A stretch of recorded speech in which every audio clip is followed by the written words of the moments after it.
Okay, welcome everybody. My name is Kyle Magatelli. I am the social media and webinar coordinator for Student Doctor Network, and we are very happy to have Dr. Angelica Cifuentes with us for an optometry Ask Me Anything webinar. So, Dr. Cifuentes, thank you for being here.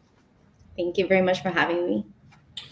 Awesome. So, we're going to just kind of give it a minute before we get to the questions, let people come on in. And in that time, I am going to give a quick little presentation on the resources that Student Doctor Network has to offer. So, SDN, we have, I can talk about it, but the best thing you can do, please go to studentdoctor.net. Just start poking around. We have free resources. The quick resources guide here will show you anything and everything you need to know. And we have a forums community that has everything in the health sciences. So no matter what you're going after, you're going to be able to find a community on there of pre-health students, seasoned providers. It is a great place to go to get feedback and anything and everything you need to know. There are people there that will help you out. And one of my favorite things that I use is the confidential expert advice forum. When you have questions, you need expert answers. We have vetted experts from different health professions. You will get very straightforward, no nonsense advice. Whatever you need to find out, you will get told it. I highly recommend that if you have questions and you're a pre-health student. How to admissions guides, step-by-step guides to help students strengthen their applications. So we have these for, again, pharmacy, PT, optometry. Hop on there, gives you a great roadmap. Essay Workshop 101. So you're going to be writing a lot of essays when you're applying to health school. This is a very useful tool to help you do your best on that part. And review 2, don't walk into a testing site cold. Go on there, find out what you need to know about testing sites. Not all testing sites are created equal. Make sure that you don't have any surprises. And you can follow us on all the usual suspects on social media. Just follow us. You can find out more about webinars like this and other things we have going on. But that's enough talking from me because you guys are not here for that. So, Dr. Cifuentes, if you could, please tell us a little bit about yourself. So, I'm Dr. Angelica Cifuentes. I was born in Colombia and raised in Miami. I am a bilingual licensed optometric physician here in Florida, in Miami, Florida.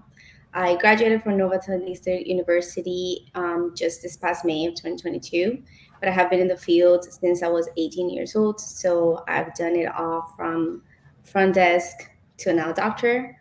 And I help my pre-optometry students through my social media, and I'm just happy to be here. Awesome. Thank you. So, guys, if you have questions, please put them in the chat and we'll get those answered. So, number one, though, when did you decide to become an optometrist? So I think we all know that we usually start as a pre-med, right? So that was my case as well. I knew I wanted to be a doctor, I just didn't know what type of doctor. And for a very long time, I thought I was going to be a pediatric doctor, like a pediatrician, until my little sister was born. And then at that point, I was like, yeah, definitely not. So I was studying anatomy, and my brother thought that his contact lens had gone to the back of his eye. So I searched up a few optometrists and I found a really good one.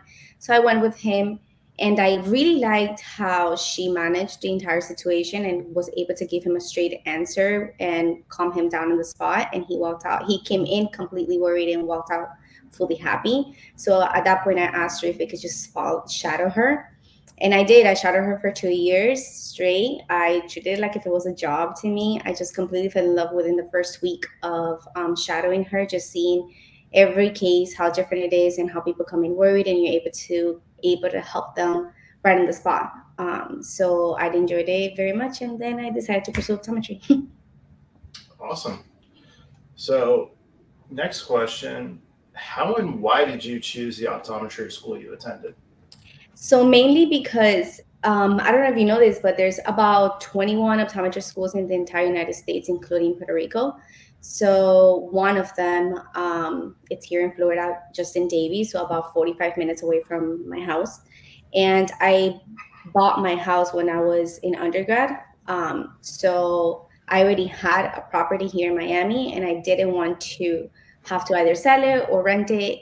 So based on that alone, and I have my family here, obviously, so I really wanted to start at Nova because it was going to be home. But I was not naive enough to let that be the only school that I applied to. So I applied to 4 others and Nova. And I was just pushing the interview dates until I heard back from Nova. When I did, that was my dream school. I was like, yeah, this is where I want to be because I didn't want to move from the state. And yeah, I selected Nova and told the other ones, no, thank you. So, would you recommend buying property somewhere that you want to apply? No, in my case, it was different. So I am a non-traditional student.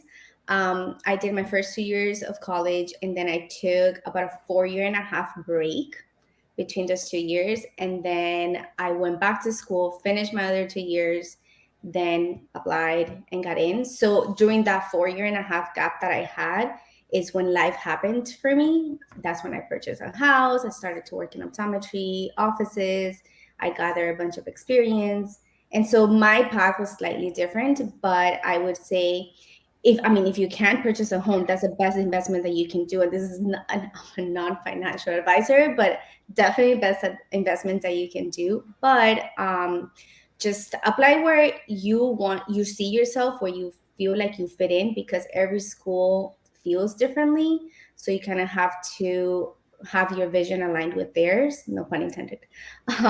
And just, go to the one that you really, really actually want to attend and you see yourself going 4 years to. All right, cool. And to dovetail on that from Jennifer, what other schools did you apply to?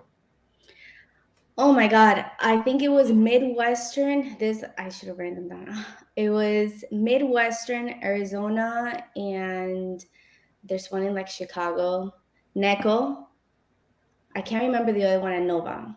There was five, but I always get this question asked, and I always have to go back to like my application and like answer it. But those are the ones that I remember. I'm missing one, and I can't remember which one that is. Cool. Jennifer has another question for you. This is a good one. Do you recommend studying for the OAT while taking other classes, or do you recommend studying after you graduate? So I would think do it on a light semester if you're still doing it through school. So do it on a semester that you don't have like heavy, heavy classes that require a lot of your time, because you don't want to do bad in classes because you're studying for the OAT, right? So try to do it. Normally summers are the ones where you have like the lowest amount of classes.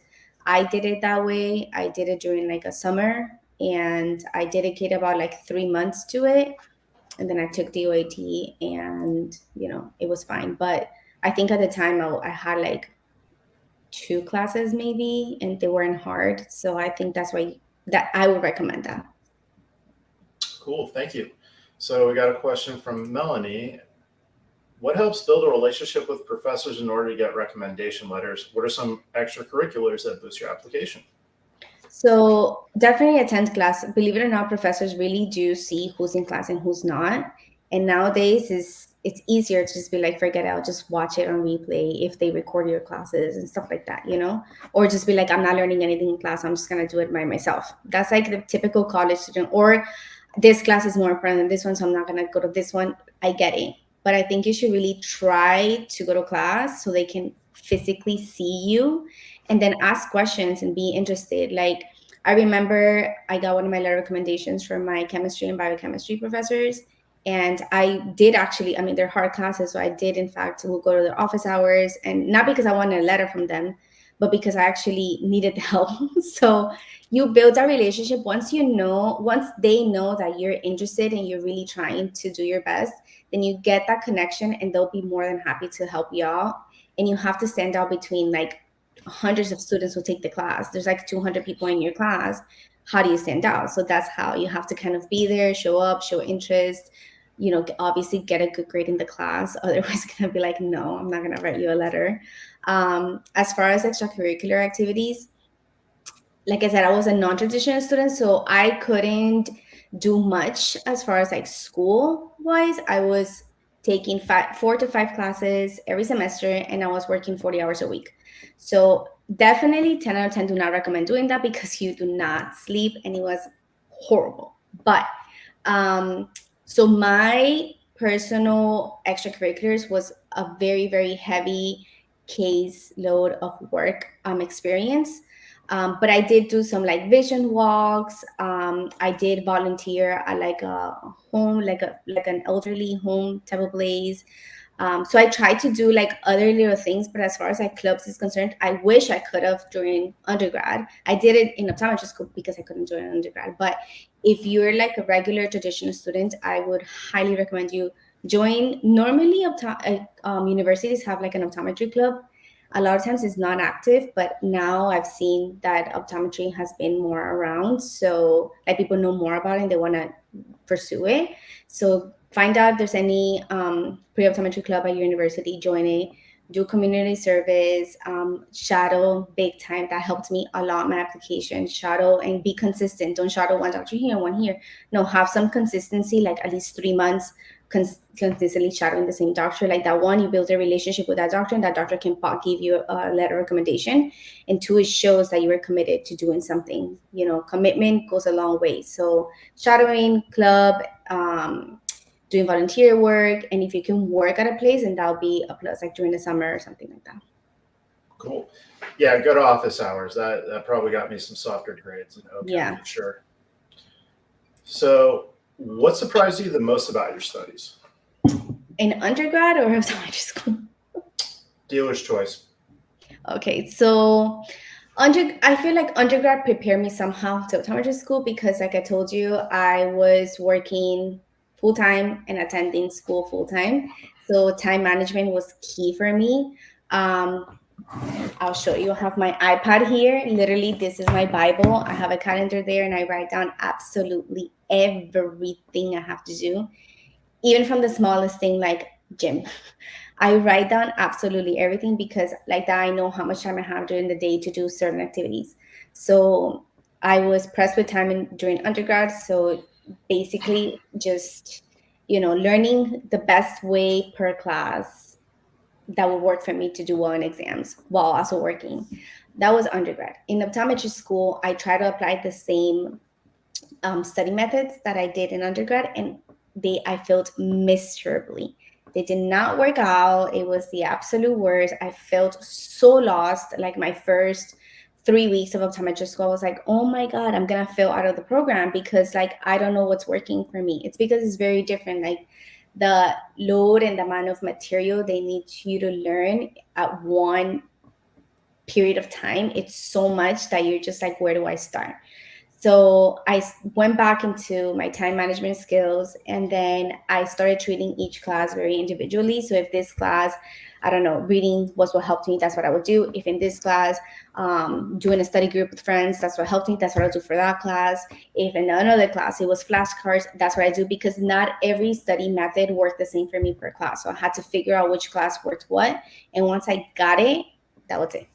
I was fine. Cool. So another one from Melanie here. What is the hardest part of becoming an optometrist? I feel like getting your application together is what will set you apart from getting in. So a lot of students just focus on, grades, and grades are important. Yes. Or like my score. And they're so stressed out about that they forget the other components of your application, like the extracurriculars. You can be the best student ever and have zero extracurriculars, and they're going to be like, what happened? Vice versa. So I think a good balance between both of them will give you a higher chance to get in. You could be a good student. You don't have to be an excellent student, but you could be a good student, but have amazing extracurricular activities, and networking helps you tremendously. So like knowing a lot of doctors, and like it shows that you've been interested in your career. That together brings you high as a higher applicant, in my opinion, right? So I think the hardest part for me personally was getting all my pre-requirements done while also working. But everything pays off at the end. So just do your work, get good grades in all your sciences, like all of the sciences, and then do well on the OIT. Don't kill yourself, just do well, apply, and you'll get in. Cool. Has being an optometrist met your expectations? Oh my God, absolutely. I'm living a dream. I really, really, really, truly wanted to do this since I started to shadow that optometrist who became my mentor. And through her, I met so many other optometrists. Um, that graduating feeling, I couldn't believe myself. I'm like, I actually did this. Like, I made it. For all these years, I wanted to be an optometrist, and I finally made it. Getting your license is another like amazing feeling. I really truly love going to work. Like I wake up and I'm not like, oh my God, no. Like I wake up and I'm like, all right, let's do this. Like I'm super excited. I don't know. I really like that one-on-one patient care. I like to explain to them everything that's going on with their eyes. I'm a huge talker and a huge explainer. So I like tell the patients everything, and everything I know basically just comes out. But yeah, it's been great. I absolutely love what I do. Like I couldn't be happier. Awesome. So, next question from Rocio. What is the most rewarding aspect of being an optometrist? I feel like getting that patient feedback in your chair is the best feeling ever. Like when you actually diagnose something and you're able to help them and treat it and it makes sense to them, that feedback that you get from them, it's priceless. And it comes in different aspects, not only disease, because we get to treat some disease. So not only disease, but even the simplest thing like a child that the mom doesn't understand why they're not getting good grades. And then just basically the second they put that pair of glasses and they're like, that alone, that like, oh my God, like, thank you. It's all I needed. Honestly, it's a great feeling. Or a patient who has a corneal ulcer and you're seeing them every day because you're trying to make sure that that epithelium closes. And then when I finally, the last day that everything's healed and you're like, okay, you're done with the drops, their face is like, thank you. So like that, thank you, unexplainable. Like to me, that's everything. Cool. Awesome. So, another question here. Was it really useful to have that experience in optometry offices as you moved into practice? 100%. Yeah. Even through school. We take some classes like ophthalmic optics where you have to basically learn everything that has to do with glasses and prescriptions, etc., measurements. I already knew a lot of it because of my experience. So that class was easy for me. It was no problem. So that helped me a lot. Also in clinic, when you start clinic at school, then there's a fear on your first eye exam, like who's gonna be my patient? What are they gonna have? Oh my God, am I gonna know the answers? Like that really goes through your head. And I feel like it hit a lot of my classmates harder than it hit me. Like I was just like, oh my God, I'm so excited. Like, let's do this. And they had like more of like that fear factor. And I was able to basically show off my skills during my third year and fourth year of optometry school and clinic. And I feel like that was all thanks to the experience I had when I was in undergrad and working. And also as an optometrist, I feel way more confident in the exam room.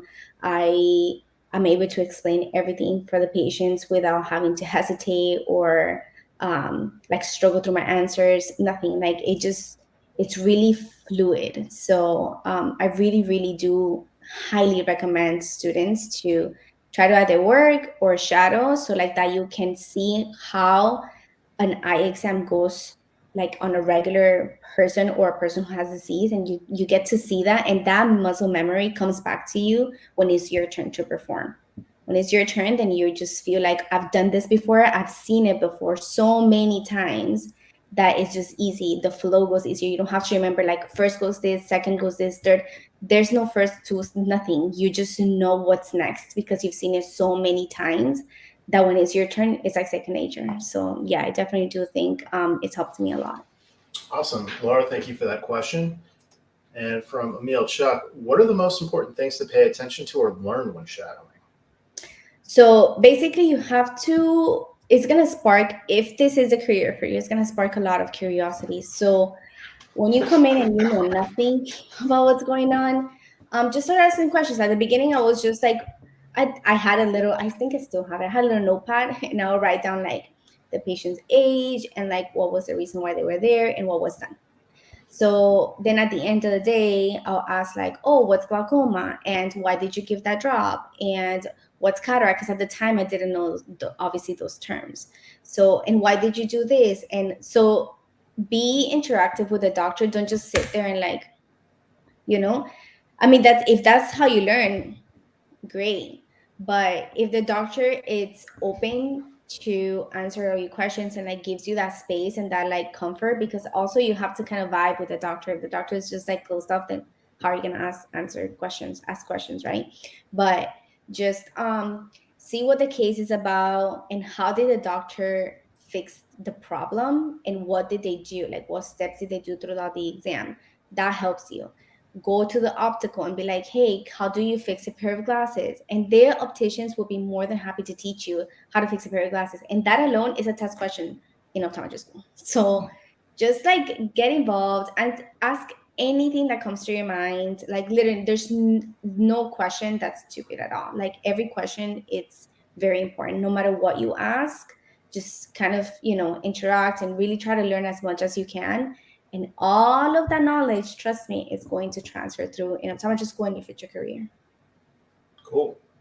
Thank you. We got another question from Jennifer. What was the most memorable moment of optometry school? Oh my God. That's hard to pick. That's really hard because I feel like a lot of it you struggle so much and you feel like it's never ending. Like I found myself one time calling one of my really good friends crying in tears because I was like, I can't do this. This is too much for me. And she was just like, calm down. Like I lived 45 minutes away. So like I couldn't just go home and cry. I had to go and lock myself in a room and cry because I was stressed out. Oh, And then they would come and like bring me little cafecito, like coffee and like, little treats and like, calm down, we got this. And like a lot of memories were like, a lot has to do with like study rooms. So like being in a study room with your friends and kind of finding like different ways of mnemonics to remember certain medications and stuff like that. I have a tons of video from my friends like suffering, like literally like covering their face with their hoodies, like all of that little memories. And like seeing how when you go into optometry school, like this little, and when you're in fourth year, like this much.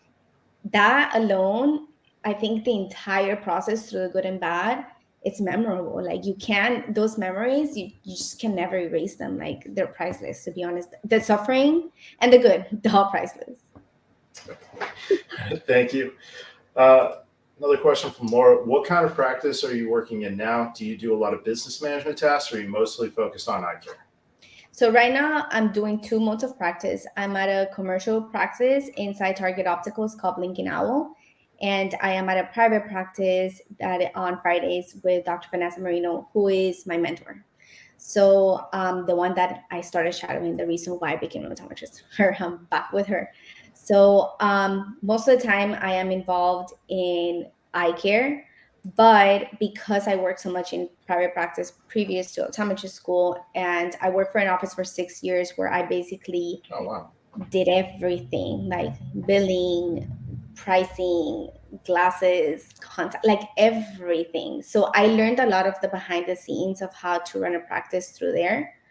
That now that I'm doing patient care, I'm able to connect the dots in a way.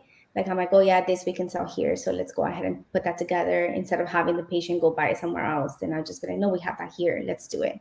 So every single little aspect has helped me, but I'm sorry, I kind of called my phone, but I think that right now I'm in the mostly being a doctor, but I do ask around questions in the commercial practice, especially because since all I know is private practice, then I'm trying to figure out how is it that a commercial practice works from a business point of view, because if that is something that I like, I definitely would like to pursue one and own my own.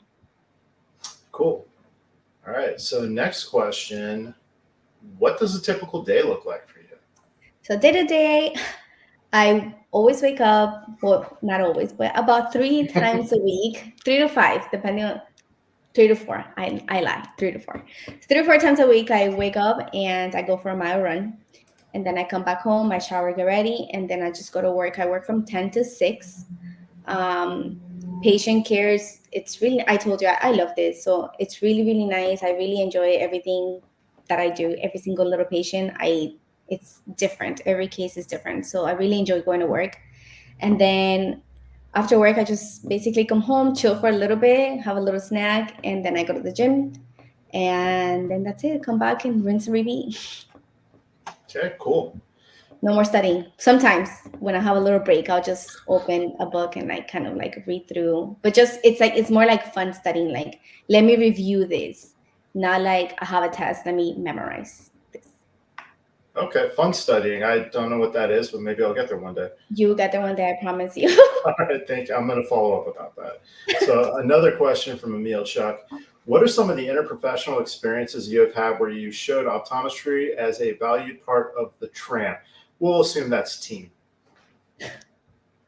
Okay, so let me reread that because that's a long question. So, what are some interprofessional experiences you have had when you showed optometry as a value part? Oh, so from optometry school, I went to Nova. Nova has it's a division in which they try to mix all the professionals, like all the health professionals together.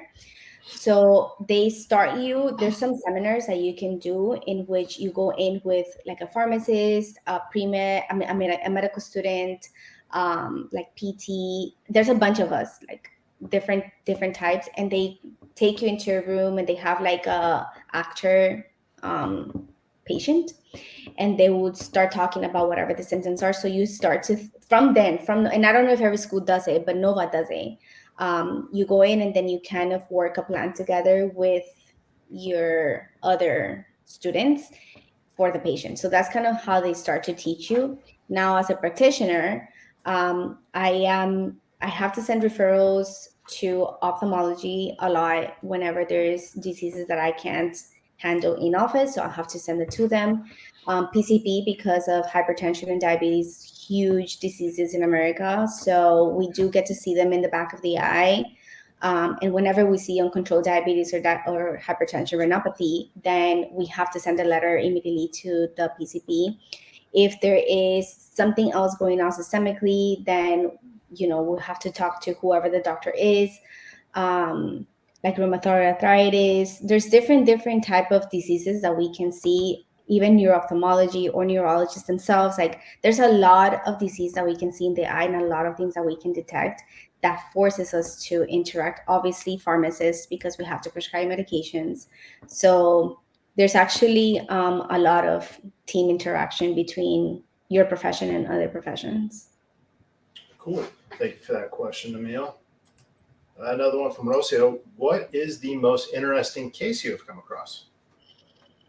Oof, that's a hard one because I saw so many cool cases when I was in doing my externship rotations through optometry school. So I did 6 months of medical optometry, and you see everything from like herpes to like tumors to a lens, like an intraocular lens dislocated. It's really hard to pick because you can really see some crazy stuff in your chair that I don't think I could pick one that I'm like, this was my favorite ever. No, because I've seen a lot. I've seen chlamydia in the eye. I've seen herpes in the eye. I have seen like something called talc retinopathy, which is caused by people that use either cocaine or IV drugs. So like I've seen so many things that like it's hard to be like, this one was my favorite. But I feel like my most favorite, not experience, but a cool thing I got to do, then unfortunately not all optometry students get to do right away in fourth year, is actually removing a foreign body from a patient's cornea. And I was caught off guard when they offered me the opportunity to do it. I was like, you're trusting me? I'm like, okay, let's do this. So I feel like that was the coolest thing that I will forever keep in my heart. And I appreciate the doctor who allowed me to do that so very much, because I got to experience something that it's your license on the line. And at the time it was a doctor's license, not mine. So they really trusted my skills and I was able to, thank God, do it well. But I feel like that's definitely one of the memories that I like keep right here because it was like so special to my heart. But cases, as far as like interesting cases, oh my God, like just do medical optometry and trust me, you're not gonna regret it. Like you're going to be like, what a day. I used to post on my social media like things I've seen like per day, and it was just like, just bring it on, like crazy cases after crazy cases. So it's pretty cool. I can't pick one, sorry, but they're all cool. Cool. All right. Everybody's probably wondering, how many hours a week do you work? I say about probably 40. Yeah, like probably give and take. I go in at 10, 6, you get an hour break, about 40. Maybe That is not bad. actually maybe a little less because of my Fridays are like from 10 to 3s. I mean from 8 to 3, so maybe a little less than 40, but somewhere around. I don't count. I'm telling you, I really love what I do, so I don't even count. It's not like I'm like this is the amount. I just go in. Okay, that's a pretty good sign you like your job then. Yeah, I honestly I haven't even calculated how many hours I do. Okay, cool. So Jennifer is wondering, any tips for interviews for optometry school? That's a good one. Literally, the best tip I can give you, it's be you. Don't try to go in there and pretend like you're Miss Perfect and you do no wrong because they can smell that. They know no one is perfect. They know that. So when I went in, I didn't have much time to prepare for an interview. It basically caught me off guard. I had I had scheduled my interview for like 2 weeks in advance, and they called me on a Wednesday, and they're like, "Hi, can you come Friday?" And I'm like, "Yes, yes." So the next day, I had work, so I worked, and then after I just went and got like a suit because I don't know, I had no time, so I just went, got a suit, got my nails done because you have to look presentable. And then I went in, like it was Friday, and I was like, okay, here I am. Like I have absolutely no idea what I'm going to talk about. I didn't prepare for any questions that they might have asked me. I used to check studentdoctornetwork.com, and this is not because they're interviewing me. No, this is true story. I used to go on their forum like all the time, and in my head I had planned that I was going to go through it and see what questions would other students have gotten asked, but I didn't have time to do none of that. So I just went in and I basically was this person who you're seeing right now. I was just myself. I answered all the questions as honest as I could because I ultimately you're gonna be at the school for 4 years.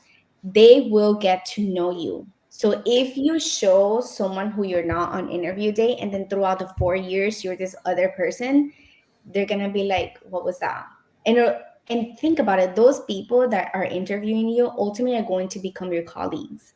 So you're gonna know these people for a long time. So don't go in there trying to be someone you're not. Just go be honest, say what you have to say. I didn't prepare, but I was very honest. They asked me a lot about like my time management skills, and back then I didn't have an iPad. I had like a little notepad. I've always been this person, so I had a little notepad and I had it on my purse. So I literally like took it out and I was like, here, like this is how I time manage. And they were like, they're like, oh my god, this girl's carrying around her agenda. But it's true. This is literally who I am. So I feel like the best way for you to go into an optometrist school interview is be honest, know your weakness, know your strengths. Don't lie on the application for nothing in the world. Just be whatever you have, it's what you have. And then show up and just talk about it. Talk about it. And if they feel like you're a good fit for the school and they feel like you're being honest and you have what it takes to make it, they'll accept you. You have no problem. But just really be you, because I feel like if you try to pretend, that's gonna get to you eventually. So don't do that. All right, cool. So another question from Emil Chuck. Can optometrists do telehealth or virtual visits? Yeah. So right now there is I haven't done it myself, but I've heard that there's a way that you can be like an online doctor type. Basically, they'll do the refractions and stuff like that, and they'll just give you the findings, and you have to interpret, because part of being a doctor is being able to interpret the data and come up with the diagnosis plan assessment. So that's what you would do, and they would take like pictures of the back of the eye, etc. I haven't personally looked into it because that's not the mode of practice I like to do. That's not what I would like how I want to do optometry. I didn't go through all these years and learned all this stuff to just sit in front of the computer and read data. I need to have that personal patient interaction. So unfortunately, I haven't looked at it, but yes, I know there's a way that you can do it. Okay, cool. So Emil had another question regarding how scope may change. Do you have any insight on how optometrists can learn about laser corrections in the near future? So, that's a huge topic because it's ophthalmology and optometry, trying to find that middle ground. As of right now, there's some states that you can do laser procedures, not LASIK, no, but laser procedures like LPI, a little indentation hole in your iris to be able to create a second drainage for your eye. There's some states that you have the right to, and in optometry school, we do learn about it, and we do have like a wet lab of it. So we do learning. In the state of Florida, it's really, really hard to pass this type of laws. So they haven't done it yet. I know they have tried in the past. As far as LASIK is concerned, I haven't heard of anything as far as like optometrists being able to perform the corrective procedure. But you know, I personally, and this is a personal opinion, I feel like whatever is surgical needs to stick with ophthalmology because that's what they went to school for and that's what they do. So there is some stuff that we learn, and I feel like practicing full scope of optometry is fantastic and it's a beautiful profession. But there, we have to know where our boundaries are set. So that's kind of my intake on it, what I know. All right, cool. Guys, please keep those questions coming. Anna Luisa, we got that one answered at the start. So when we're done live here, just hop to the beginning of the video to find out your answer. And next, in what ways have you helped pre-optometry students achieve their goals? So I started my social media account. I had it from first year, but I was so busy. I told you I struggled a lot first year. So I didn't really pay attention to it. And second year, that's when I started to like really, have a little bit more of interaction on social media.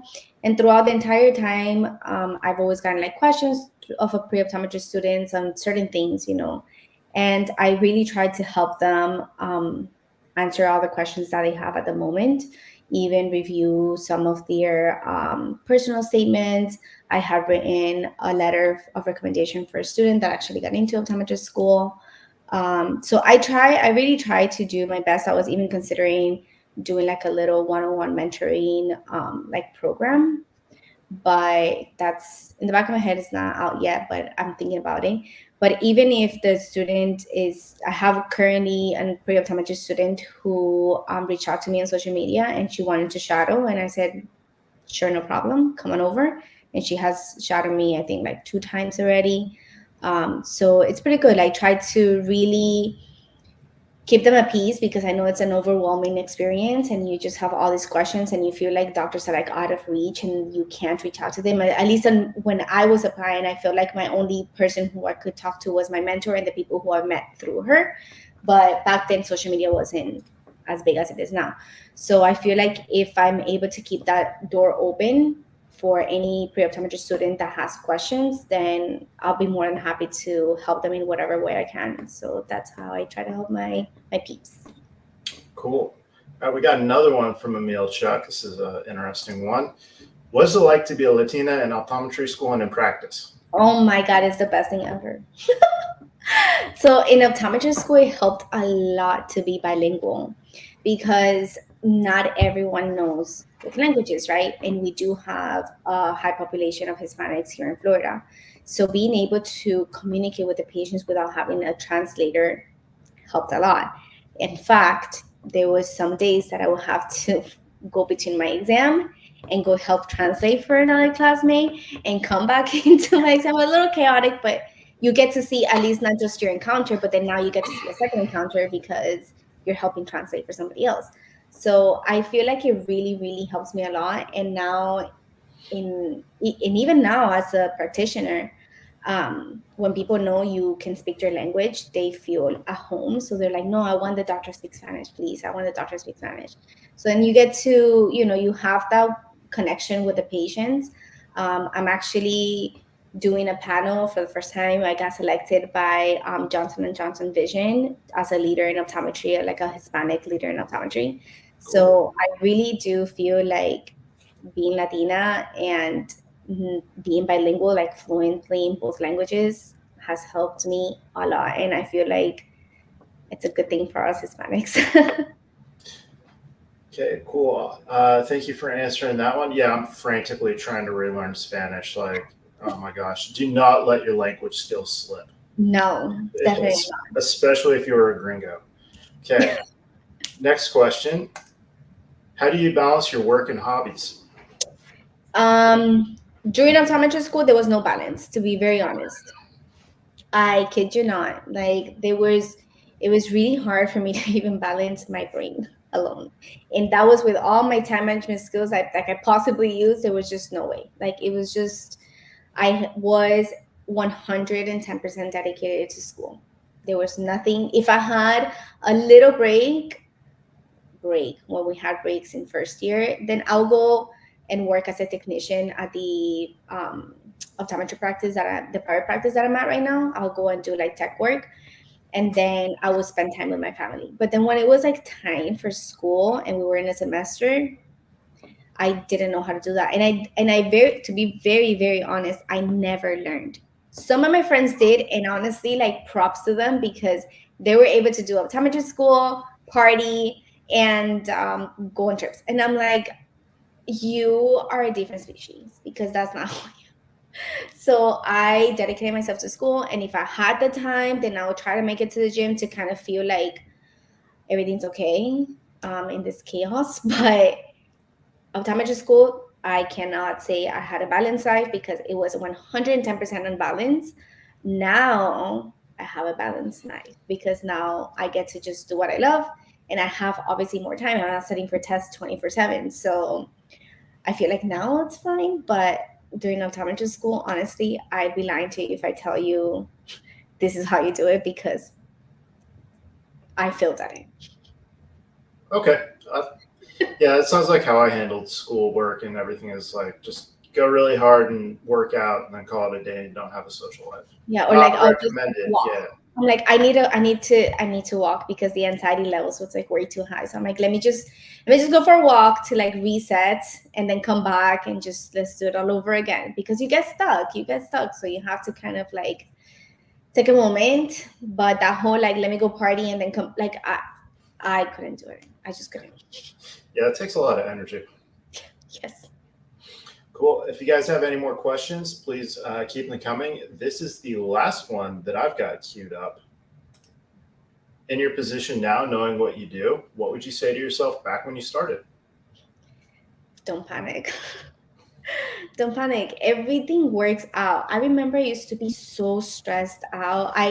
Okay, so for optometry school, there's an optom class in which you have to submit is the application and you have to submit it to apply, right? A lot of people just do it right on their cycle and that's fine. I did it 1 year before. So I started my application 1 year before, and that's what tells you that I'm like super type A. And I was like, I need to get this right. So I started a year ago because I knew that you could just recycle your information to your next cycle so that you can apply. So I took my sweet time of making my application, making sure I had a few people, like 3, 4 people, review my personal statement, review every single little section of my experiences that you have to describe what you did or whatever. I didn't want any typos. I wanted to sound smart. I wanted to be truthful. So I had a million people look at my application. And when it was ready, when I found like it reflected me, because that's all they see. All they see is a piece of paper. They don't see who you are. They don't see anything. They just see that. So once I felt like, okay, this is good, I took my OAT. I put the entire package together. I didn't want to submit it without my OAT, although you can do that. That's an option. But I wanted the whole thing together. I didn't want them to be like, oh, we have an interview pending OAT. I didn't want that. You either give me an interview or you don't. So I took my time filling it out and then I submitted it. So with that whole story, just tells you how much I was stressed and how much I really wanted to do this. So it was just like a way too much anxiety and panicking at the same time. So if now that I know what I know, I think I would tell myself to just calm down. Like everything's gonna be okay. Take one day at a time. Just breathe. Do what you have to do, and as if it's meant to be for you, I know it sounds so cliche, but for real, if it's really meant to be for you, it will be. Like I really wanted to do what I do right now, and somehow did it. So just believe in yourself and just breathe. Just breathe. Okay, don't panic. I like that one. I need to hear that a lot. All right, we got a couple more questions. Ana Luisa is wondering, do you have anything you regret not doing in your career? No, I think I'm pretty fulfilled, to be very honest. I think I'm happy the way I did my career. I feel like everyone goes the traditional way, majority of students, which is great. They do the 4 years and then they skip that 1 year and then continue on. My life was a little different. So I like that I got to experience real world optometry basically before starting optometry school, because that showed me and made me determine, is this really something that I really want to do and I want to go in full force? Because I am the type of person that I either do things 100% or don't do them at all. I don't do in betweens. Either I'm gonna focus and do it, or I'm just not. So I feel like that really truly helped me get to where I was. And once I did it, there was nothing that I was just like, this is not what I want to do. No, I loved every single little thing I did. I was very happy with the friendships I made, with the people I met, with basically everything. Like my externship sites, the way I picked them, like everything just worked out. I basically picked my externship sites because I wanted to experience a lot of disease. I didn't want to see something in my chair as a practitioner and not have seen it before, even though that's bound to happen because there's no way you can see it all. But I wanted to get like a heavy load of it. So I feel like everything just in general turned out the way it was supposed to be. Like I have no regrets. I love what I do. I picked the right career. Like I don't see myself doing anything else but what I'm doing right now. Awesome. Thank you for that question, Ana Luisa. And we're coming up on time. So, last one here. Ana Luisa has another question. This is a good one.